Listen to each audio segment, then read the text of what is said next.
সুপ্রিয় দর্শক, আসসালামু আলাইকুম। সবাইকে স্বাগত জানাচ্ছি আজকে গুরুত্বপূর্ণ সংবাদে। প্রথমে জানিয়ে দিচ্ছি সংবাদ শিরোনাম, পরে বিস্তারিত। ইসরায়েলের ৩টি সামরিক ঘাঁটিতে হিজবুল্লাহর হামলা। এদিকে বাহরাইনে ইরানের হামলায় মার্কিন বিমান ঘাঁটি ধ্বংস। সর্বশেষ, মার্কিন ইরান সংঘাত অব্যাহত থাকলে ভয়াবহ পরিণতি ডেকে আনবে এরদোগান। শুনছিলেন সংবাদ শিরোনাম, এখন বিস্তারিত। তার আগে হৃদয় ছুঁয়ে যাওয়া একটি অনুরোধ। যদি আয়াতুল্লাহ আলী খামেনির নামটি শুনে আপনার বুকের ভেতরটা ভারী হয়ে আসে, যদি ভোরের সেই খবর, একটি দীর্ঘ অধ্যায়ের সমাপ্তি আপনাকে নীরবে কাঁদায়, যদি মনে হয় এই বিদায় শুধু একজন মানুষ নয়, একটি সময়, একটি সংগ্রাম, একটি ইতিহাস বিদায় নিল, তাহলে কমেন্টে লিখুন, হে আল্লাহ, তুমি আয়াতুল্লাহ আলী খামেনিকে জান্নাতুল ফিরদাউস দান করুন। আর যদি আপনি চান তার জীবনের গল্প যেন ভুলে না যাওয়া হয়, তার সংগ্রাম যেন বিকৃত না হয়, তার অবদান যেন নীরবে মুছে না যায়, আর ইতিহাস যেন মানুষের হৃদয়েই বেঁচে থাকে, তাহলে অনুগ্রহ করে চ্যানেলটি সাবস্ক্রাইব করুন। সাবস্ক্রাইব মানে কেবল একটি বাটনে চাপ দেওয়া নয়, এটা হলো শ্রদ্ধা জানানো, এটা হলো স্মৃতিকে ধরে রাখা, এটা হলো সত্যকে নীরবে পাহারা দেওয়ার এক ছোট্ট অঙ্গীকার, এটা হলো ইতিহাসকে ভুলে যেতে না দেওয়ার দায়িত্ব নেওয়া। চলুন কথা না বাড়িয়ে বিস্তারিত জেনে নিই। ইসরায়েলের ৩টি সামরিক ঘাঁটিতে হিজবুল্লাহর হামলা। হঠাৎ করেই মধ্যপ্রাচ্যে আগুন জ্বলে উঠল নতুন করে। এক রাতের ব্যবধানে পাল্টা হামলা, ড্রোন, রকেট আর বিস্ফোরণের শব্দে কেঁপে উঠেছে সীমান্ত। ইসরায়েলের ৩টি সামরিক ঘাঁটিতে ভয়াবহ হামলার দাবি তুলেছে লেবাননের সশস্ত্র গোষ্ঠী হিজবুল্লাহ। উত্তেজনার এই বিস্ফোরক মোড়ে প্রশ্ন এখন একটাই, আরও বড় যুদ্ধ কি দরজায় কড়া নাড়ছে? মঙ্গলবার ৩ মার্চ এক বিবৃতিতে হিজবুল্লাহ জানায়, তারা ইসরায়েলের ৩টি গুরুত্বপূর্ণ সামরিক স্থাপনাকে লক্ষ্য করে সমন্বিত হামলা চালিয়েছে। সংগঠনটির দাবি, বৈরুতের দক্ষিণ উপশহরে তাদের ঘাঁটিগুলোতে ইসরায়েলি বাহিনীর অপরাধমূলক আগ্রাসনের জবাব হিসেবেই এই পাল্টা আঘাত। খবর প্রকাশ করেছে মিডল ইস্ট আই। হিজবুল্লাহর বক্তব্য অনুযায়ী তাদের যোদ্ধারা উত্তর ইসরায়েলের কৌশলগতভাবে গুরুত্বপূর্ণ রামাত ডেভিড বিমান ঘাঁটি ও মেরুন ঘাঁটিতে ড্রোন হামলা চালিয়েছে। এই দুটি ঘাঁটি ইসরায়েলি সামরিক বাহিনীর নজরদারি ও বিমান অভিযানের জন্য অত্যন্ত গুরুত্বপূর্ণ বলে বিবেচিত। ড্রোনগুলো নির্দিষ্ট লক্ষ্যবস্তুতে আঘাত হেনেছে বলেই দাবি সংগঠনটির। শুধু ড্রোনেই থেমে থাকেনি হামলা। হিজবুল্লাহ আরও জানায়, অধিকৃত গোলান হাইটস অঞ্চলের একটি সামরিক স্থাপনাকে লক্ষ্য করে রকেট নিক্ষেপ করা হয়েছে। এই অঞ্চল দীর্ঘদিন ধরে উত্তেজনার কেন্দ্রবিন্দু, আর সেখানে রকেট হামলার খবর পরিস্থিতিকে আরও জটিল করে তুলেছে। অন্যদিকে পাল্টা অভিযানে ভোর রাতে বৈরুত কেঁপে উঠে একের পর এক বিস্ফোরণে।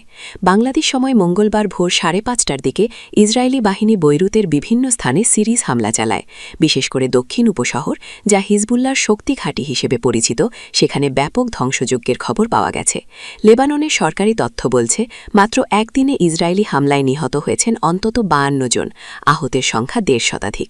হাসপাতালগুলোতে আহতদের ভিড়, রক্তের সংকট আর স্বজনদের আহাজারিতে ভারী হয়ে উঠেছে পরিবেশ। ধ্বংসস্তূপের নিচে আরও মানুষ আটকে থাকতে পারে বলে আশঙ্কা করা হচ্ছে। বিশ্লেষকরা বলছেন, এই পাল্টাপাল্টি হামলা কেবল সীমান্ত সংঘাত নয়, বরং এটি বৃহত্তর আঞ্চলিক উত্তেজনার অংশ। বৈরুতের হামলার জবাবে ইসরায়েলের সামরিক ঘাঁটিতে সরাসরি ড্রোন ও রকেট আঘাত, এমন পদক্ষেপ স্পষ্ট বার্তা বহন করে। প্রশ্ন উঠছে, ইসরায়েল কি আরও কঠোর জবাব দেবে, আর হিজবুল্লাহ কি তাদের অভিযান আরও বিস্তৃত করবে? মধ্যপ্রাচ্যের ভূরাজনীতিতে এই সংঘাতের প্রভাব সুদূর প্রসারী হতে পারে। লেবানন ইসরায়েল সীমান্তে বহুদিন ধরেই অস্থিরতা ছিল, কিন্তু এবার যে মাত্রায় সরাসরি সামরিক ঘাঁটিকে লক্ষ্য করা হয়েছে তা পরিস্থিতিকে নতুন স্তরে নিয়ে গেছে। আঞ্চলিক শক্তিগুলোর অবস্থান, আন্তর্জাতিক কূটনৈতিক তৎপরতা, সবকিছুই এখন নজরে। সাধারণ মানুষের মনে আতঙ্ক, এই সংঘাত কি পূর্ণাঙ্গ যুদ্ধে রূপ নেবে, নাকি আন্তর্জাতিক চাপের মুখে উভয় পক্ষ সংযম দেখাবে? আপাতত আকাশে ড্রোনের গুঞ্জন আর মাটিতে রকেটের আগুনই যেন ভবিষ্যতের ইঙ্গিত দিচ্ছে। একদিকে বৈরুতের ধোঁয়া, অন্যদিকে ইসরায়েলের সামরিক ঘাঁটিতে হামলার খবর। মধ্যপ্রাচ্য আবারও দাঁড়িয়ে আছে এক অনিশ্চিত সন্ধিক্ষণে। পরিস্থিতি কোন দিকে মোড় নেয়, এখন সেদিকেই তাকিয়ে বিশ্ব। এদিকে বাহরাইনে ইরানের হামলায় মার্কিন বিমানঘাঁটি ধ্বংস। বাহরাইনে একটি মার্কিন বিমানঘাঁটি ধ্বংস করেছে ইরান। মঙ্গলবার ৩ মার্চ বিবিসির এক প্রতিবেদনে এ খবর জানানো হয়। ইরানের বিপ্লবী গার্ড কর্পস IRGC এর সঙ্গে সম্পর্কিত সংবাদ সংস্থা ফার্সের পোস্ট করা ফুটেজে দূরবর্তী লক্ষ্যবস্তুতে রকেটের একটি ঢেউ বিস্ফোরিত হতে দেখা গেছে। এতে দাবি করা হয়েছে, IRGC ড্রোন এবং ক্ষেপণাস্ত্র হামলায় বাহরাইনের শেখ ইসা অঞ্চলে একটি মাজিন কমান এবং স্টাফ বিল্ডিং বিমানঘাঁটি ধ্বংস হয়ে গেছে এবং জ্বালানি ট্যাঙ্কগুলো বিস্ফোরিত হয়েছে। যুক্তরাষ্ট্র এখন পর্যন্ত এই হামলার বিষয়ে কোনো মন্তব্য করেনি। প্রসঙ্গত গত শনিবার 28 ফেব্রুয়ারি ইরানে যৌথভাবে হামলা চালায় যুক্তরাষ্ট্র ও দখলদার ইসরায়েল। এতে ইরানের সর্বোচ্চ নেতা আয়াতুল্লাহ আলী খামেনি নিহত হন বলে নিশ্চিত করেছে দেশটির গণমাধ্যম।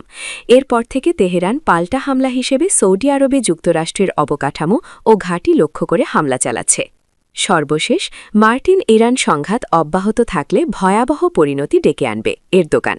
তুরস্কের প্রেসিডেন্ট রিসেপ তাইয়েব এরদোগান সতর্ক করে বলেছেন, যদি যুক্তরাষ্ট্র নেতৃত্বাধীন ইরানে হামলার ঘটনা নিয়ন্ত্রণে না আসে তবে তা বিশ্ব ও আঞ্চলিক নিরাপত্তার জন্য ভয়াবহ পরিণতি ডেকে আনতে পারে।